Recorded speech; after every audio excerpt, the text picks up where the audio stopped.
بسم اللہ الرحمن الرحیم۔ ڈیئر اسٹوڈینٹس، قصہ سوتے جاگتے کا یہ ایک ڈرامہ ہے۔ اس کے ڈرامہ نگار ہیں ڈاکٹر نیر مسعود۔ ڈیئر اسٹوڈینٹس، قصہ سوتے جاگتے کا اضافی مطالعے کے ڈرامے پر دی ہوئی سرگرمیوں کو ہدایت کے مطابق مکمل کیجیے۔ نمبر 1، ڈرامے میں بیان کردہ مقامات کے نام لکھیے۔ ڈرامے میں بیان کردہ مقامات کے نام لکھیے۔ جواب: ڈرامے میں بیان کردہ مقامات کے نام حسب ذیل ہیں۔ نمبر 1، بغداد کا پل۔ نمبر 2، ابوالحسن کا مکان۔ نمبر 3، خلیفہ کا محل۔ نمبر 4، خلیفہ کی خوابگاہ یعنی آرام کرنے کی جگہ۔ نمبر 5، خلیفہ کا دربار۔ نمبر 6، قید خانہ۔ نمبر 7، محل میں سونے کا کمرہ۔ سونے کا ڈیئر اسٹوڈنٹس یعنی آرام کرنے کا، محل میں آرام کرنے کا سونے کا کمرہ۔ نمبر 2، ڈرامے کے اہم کرداروں کے نام اور ان کی شناخت لکھیے۔ ڈرامے کے اہم کرداروں کے نام اور ان کی شناخت لکھیے۔ جواب: ڈرامے کے اہم کردار اور ان کی شناخت۔ ڈرامے کے اہم کردار اور ان کی شناخت: خلیفہ ہارون رشید۔ خلیفہ ہارون رشید 8ویں صدی عیسوی میں انقلابی دنیا کے خلیفہ۔ ابوالحسن بغداد کا ایک نوجوان، خلیفہ نے اسے ایک دن کا خلیفہ بنا دیا تھا۔ جعفر خلیفہ ہارون رشید کا وزیر۔ مسرور ایک سردار، خلیفہ نے اسے ابوالحسن کا خیال رکھنے کی ہدایت دی تھی۔ کافور ایک حبشی غلام جو عموماً رات کے گشت میں خلیفہ کے ساتھ رہتا تھا۔ داروغہ ابوالحسن کو قید کرتا اور اس پر کوڑے برساتا۔ 3 پڑوسی، امیر، افسر، کنیزیں اور غلام اور ابوالحسن کی ماں وغیرہ۔ نمبر 3، دعوت قبول کرنے والوں کے لیے ابوالحسن کی شرط لکھیے۔ نمبر 3، دعوت قبول کرنے والوں کے لیے ابوالحسن کی شرط لکھیے۔ جواب: دعوت قبول کرنے والوں کے لیے ابوالحسن کی ایک شرط یہ ہوتی کہ اس کے اور مدعو کے درمیان دوستی صرف اسی ایک دعوت والے دن کے لیے ہوگی۔ نمبر 4، خلیفہ کے موصل کے سوداگر کا بھیس بدلنے کی وجہ لکھیے۔ جواب: یعنی خلیفہ نے موصل کے سوداگر کا بھیس کس وجہ سے بدلا تھا؟ جواب: تاریخ میں بہت سے حکمرانوں کا بھیس بدل کر سلطنت کے علاقوں میں گشت کرنے کا ذکر ملتا ہے، خصوصاً اسلامی ریاست کے خلفاء کا کثرت سے ذکر ہوتا ہے۔ خلیفہ ہارون رشید بھی ایک دن دارالخلافہ بغداد میں سوداگروں کی بستی کا حال جاننے کے لیے موصل کے سوداگر کے بھیس میں دجلہ کے پل پر پہنچتے ہیں جہاں پہلے سے ابوالحسن بیٹھا ہوا تھا۔ نمبر 5، ابوالحسن کو ایک دن کا خلیفہ بنائے جانے کا سبب لکھیے۔ جواب: ابو الحسن کے محلے میں ایک امیر شخص اپنے 4 گرگوں کے ساتھ مل کر محلے والوں کو بہت پریشان کرتا تھا۔ دعوت کے اختتام پر ابو الحسن نے بڑے غصے کا اظہار کرتے ہوئے ان کا ذکر کیا۔ خلیفہ جو موصل کے سوداگر کے بھیس میں تھے، اس کا علاج پوچھا تو ابو الحسن نے جواب دیا تھا کہ اگر خدا ایک دن کے لیے اسے خلیفہ ہارون رشید کی جگہ دے دے تو وہ اس منحوس آدمی اور اس کے 4 گرگوں کی پیٹھ پر 100 کوڑے لگوائے گا۔ خلیفہ نے سوچا اس امیر آدمی اور اس کے ساتھیوں کو ابو الحسن کے ہاتھوں ہی سزا دلوائے، لہذا خلیفہ ہارون رشید نے ابو الحسن کو ایک دن کا خلیفہ بنا دیا تھا۔ ذیل کی سرگرمیوں کو وضاحت کے ساتھ مکمل کیجیے۔ ذیل کی سرگرمیوں کو وضاحت کے ساتھ مکمل کیجیے۔ نمبر 1، ابو الحسن کے قید خانہ جانے کے واقعے کو مختصراً بیان کیجیے۔ نمبر 1، ابو الحسن کے قید خانہ جانے کے واقعے کو مختصراً بیان کیجیے۔ جواب: ابو الحسن کی خواہش کے مطابق خلیفہ ہارون رشید نے اسے ایک دن کے لیے خلیفہ مقرر کر دیا تھا۔ ابو الحسن نے بحیثیت خلیفہ اپنے محلے کے امیر آدمی اور اس کے 4 گرگوں کو 100 کوڑے مارنے کا حکم دیا اور اپنی والدہ کو 1000 اشرفیاں دینے کی ہدایت کی۔ رات میں اسے بے ہوشی کی حالت میں اس کے گھر پہنچا دیا گیا۔ صبح اٹھنے پر وہ اپنے آپ کو خلیفہ ہی سمجھ رہا تھا۔ جب اسے پتہ چلا کہ اس کے دونوں حکموں کی تعمیل ہوئی، جو اس نے 2 حکم دیا تھا ان کی تعمیل ہوئی، پھر تو اسے یقین ہو گیا کہ وہ امیر المومنین ہے۔ اس نے اپنی والدہ اور پڑوسیوں کی یہ بات ماننے سے انکار کر دیا کہ وہ ابو الحسن ہے۔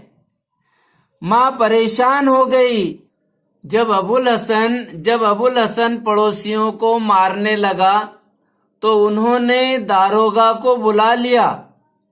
داروغہ نے ابو الحسن کو وارننگ دی، لیکن وہ خود کو خلیفہ سمجھ کر داروغہ کو ڈانٹنے لگا، سزائیں دینے کی دھمکی دی۔ داروغہ نے ابو الحسن کے ہاتھوں میں ہتھکڑیاں ڈال کر اسے گرفتار کر کے قید خانے میں ایک لوہے کے پنجرے میں بند کر دیا۔ قید خانے میں ابو الحسن کو 15 دنوں تک کوڑوں کی مار سہنی پڑی۔ نمبر 2، ابو الحسن کے دوستوں اور دوستی کے نظریے سے متعلق اپنی رائے تحریر کیجیے۔ ابو الحسن کے دوستوں اور دوستی کے نظریے سے متعلق اپنی رائے تحریر کیجیے۔ جواب: ابو الحسن ایک امیر سوداگر کا بیٹا تھا۔ والد کے انتقال کے بعد ساری جائیداد کا مالک بن گیا تھا، لیکن دولت کو وہ سنبھال نہ سکا۔ بے دریغ خرچ کر کے اس نے ساری دولت ختم کر دیا تھا اور بہت جلدی غریب بن گیا تھا۔ غریبی آ گئی تو دوست بھی ایک ایک کر کے کھسک گئے تھے۔ دوستوں میں سے کسی نے بھی اس کا ساتھ نہیں دیا۔ ایسے دوست خود غرض اور مطلبی ہوتے ہیں۔ دوستی کا مطلب ہے کسی کے سکھ دکھ میں صدق دل سے شریک ہونا۔ دوست کا فرض ہے کہ نازک حالات میں خاص طور سے اپنے دوست کا ساتھ دیں، اس کی صحیح رہنمائی کریں۔ دوست اگر گمراہی کے راستے پر جاتا نظر آئے تو اسے روکے، چاہے اسے ناگوار گزرے۔ دوستی یہی ہے کہ آپ اپنے دوست کے سچے خیر خواہ بنیں۔ وقت پڑنے پر تن من دھن سے دوست کی مدد کرنا دوستی کہلاتا ہے۔ نمبر 3، وہ خلیفہ کا مذاق تھا اور یہ خلیفہ کا حکم ہے۔ سبق کے حوالے سے اس بیان کو واضح کیجیے۔ جواب: خلیفہ ہارون رشید ایک مرتبہ رات کے گشت میں عراق کے دارالخلافہ بغداد میں سوداگروں کی بستی کا حال جاننے کے لیے موصل کے سوداگر کے بھیس میں دریائے دجلہ کے پل پر پہنچے۔ ابوالحسن پہلے سے وہاں موجود تھا۔ ابوالحسن خلیفہ کو رات کے کھانے پر مدعو کرتا ہے۔ کھانے سے فارغ ہونے کے بعد خلیفہ نے ابوالحسن کے لیے کچھ کرنے کی خواہش ظاہر کی تو اس نے کہا، خدا اسے خلیفہ ہارون رشید کی جگہ ایک دن کے لیے اسے خلیفہ بنا دے تو وہ اپنے محلے کے امیر آدمی اور اس کے 4 گرگوں کی پیٹھ پر 100 کوڑے برسائے گا۔ سوداگروں کے محلے میں رہنے والے 5 گرگوں کو ابوالحسن ہی کے ہاتھوں سزا دلوانے کی خاطر خلیفہ ہارون رشید نے ابوالحسن کو ایک دن کا خلیفہ بنا دیا۔ خلیفہ اسے بے ہوش کر کے اپنے محل میں لے گئے اور ایسا انتظام کیا کہ وہ صبح اٹھ کر اپنے آپ کو خلیفہ سمجھے اور اپنی خواہش پوری کر لے۔ پھر رات میں اسے بے ہوش کر کے اس کے گھر پہنچا دیا تھا۔ یہ خلیفہ کا مذاق تھا۔ دوسری ملاقات میں خلیفہ کو پتہ چلا کہ اس کے مذاق کی وجہ سے ابوالحسن کو کافی پریشانیوں کا سامنا کرنا پڑا۔ ہارون رشید نے پھر شربت میں بے ہوشی کی دوا ملا کر اسے پلا دی اور اسے بے ہوشی کے عالم میں محل میں لے جایا گیا، جہاں یہ راز بھی کھل گیا کہ موصل کا سوداگر کوئی اور نہیں بلکہ خلیفہ ہارون رشید ہیں۔ تمام حاضرین میں خوب ہنسی مذاق ہوتی ہے۔ موقع کو غنیمت جان کر ابوالحسن نے خلیفہ سے درخواست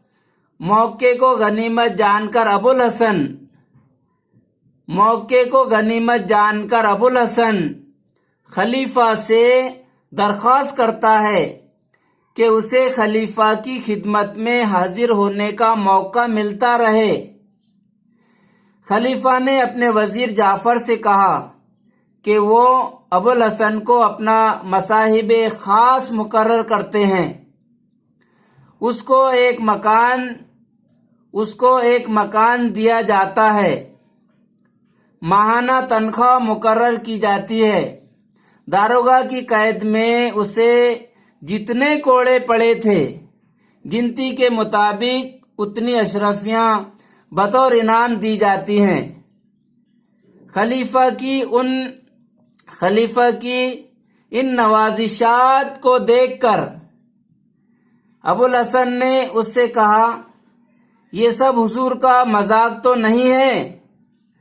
تب خلیفہ نے یہ کہہ کر اسے مطمئن کیا کہ اس سے قبل جو کچھ ہوا وہ خلیفہ کا مذاق تھا اور یہ خلیفہ کا حکم ہے۔ نمبر 4، ڈرامے سے اپنے کسی پسندیدہ کردار پر روشنی ڈالیے۔ ڈرامے میں جو بھی کردار آپ کو پسند ہے اس پر روشنی ڈالیے۔ جواب: ڈرامے کے کرداروں میں سے مجھے ابوالحسن کا کردار زیادہ پسند ہے۔ ڈاکٹر نیر مسعود کے ڈرامے قصہ سوتے جاگتے کا مرکزی کردار ابوالحسن ایک مالدار سوداگر کا بیٹا تھا۔ والد کے انتقال کے بعد ساری دولت کا مالک بن گیا تھا۔ سادہ لوحی کے سبب وہ خود غرض اور مطلب پرستوں میں گھر گیا تھا۔ عیار مکار دوستوں کی صحبت میں رہ کر وہ برباد ہو گیا تھا۔ جس طرح دل کھول کر خرچ کرنے سے اس کی دولت جاتی رہی، بالکل اسی طرح دوست بھی یکے بعد دیگرے اس کا ساتھ چھوڑتے گئے۔ ایک تلخ تجربے کی بنیاد پر اس نے طے کر لیا تھا کہ اب وہ کسی کو بھی اپنا دوست نہیں بنائے گا، کیونکہ اسے دوستوں سے بڑی انسیت تھی۔ وہ دوستوں کے ساتھ رہنے اور کھانے کا عادی بن گیا تھا، مگر دوست ابن الوقت ثابت ہوئے، لہذا اسے دوستوں سے نفرت ہو گئی تھی۔ تاہم وہ ہر رات کسی اجنبی کو اپنے گھر لے جاتا اور اس کی دعوت کرتا۔ اس کی اس عادت سے صاف وہ ہر رات کسی اجنبی کو اپنے گھر لے جاتا اور اس کی دعوت کرتا۔ اس کی اس عادت سے صاف ظاہر ہے کہ اسے مہمان نوازی کا بڑا شوق تھا۔ اسے دوسروں کو کھلا کر خوشی ہوتی تھی، لیکن کسی کو بھی اب اپنا دوست بنانے کی اس کی خواہش نہیں ہوتی۔ جب خلیفہ نے اسے ایک دن کا خلیفہ بنا دیا تھا تو اسے یقین نہیں آیا تھا، لیکن جب سب لوگوں نے ایک سر میں اسے امیر المومنین کہہ کر پکارا تو اس نے خود کو خلیفہ سمجھ لیا تھا۔ اس سے واضح ہوتا ہے کہ وہ کتنا سادہ لو آدمی تھا۔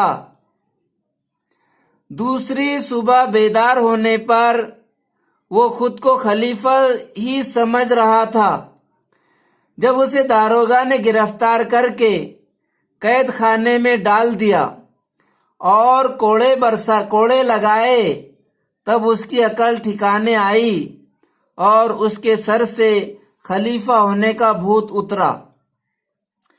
بادشاہ نے اس کے سیدھے سادے پن اور نیک نیتی کی وجہ سے اسے نہ صرف انعام و اکرام سے نوازا بلکہ اپنا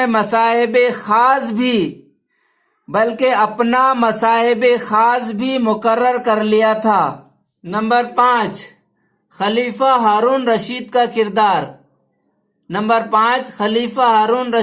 کردار۔ خلیفہ ہارون رشید کا شمار نیک بادشاہوں میں ہوتا ہے۔ خلیفہ ہونے کے باوجود ان کی زندگی عیش و آرام سے کوسوں دور تھی۔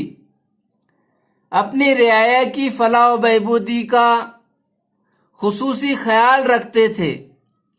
اپنی رعایا کی خوشحالی کے لیے وہ ہر ممکن کوشش کیا کرتے تھے۔